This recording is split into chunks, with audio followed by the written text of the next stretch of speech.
धन्य धन्य मोर महिषी मातृभूमि उदयनगरी धन्य मोर जनक जननी तांको पाई धराधाम पदार्पण करी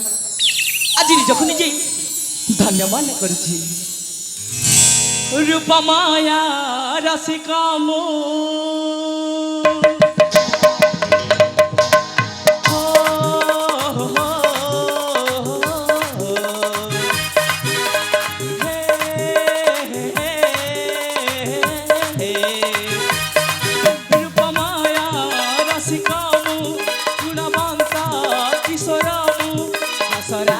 शेखर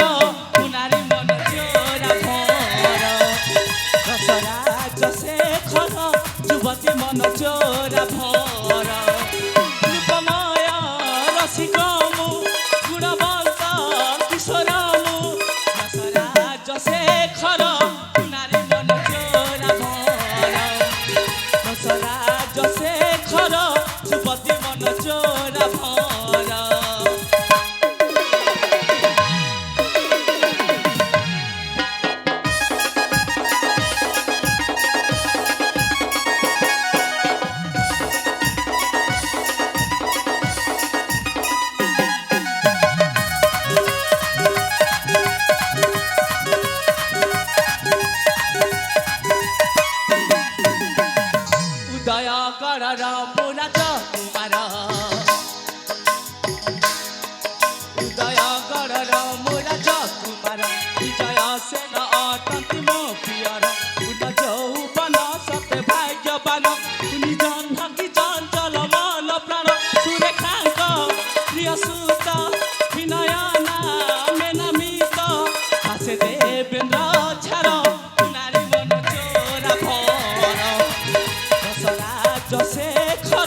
युवती मन चोरा भर रूपमय रसिकमु गुणवंत किशोरमु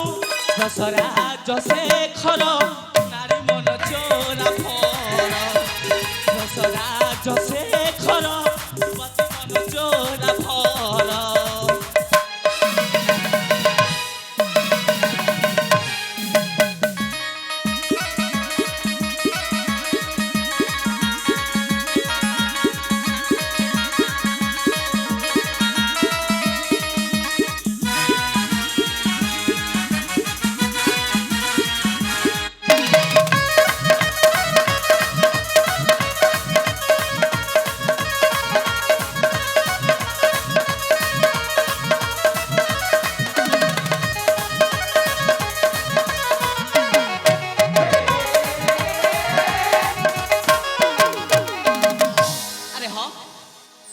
मोहूची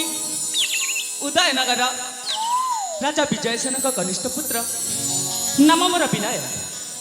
आंबे बेणी भाई जाइलु गुरु आश्रम को विद्या शिक्षा निमंत्रण जिते बेले आम विद्या शिक्षा संपूर्ण हो सारी बर्तमान आम बेणी भाई फेरी जाऊँ आम राजप्रसाद को हेले मु तो एत बाट नहीं चली आसली मो बड़ भाई रहीगले कौटी बड़ भाई अरे ए बड़ भाई तुम्हें कौटी अछ शीघ्र आस बड़ भाई शीघ्र आस बड़ भाई ए बड़ भाई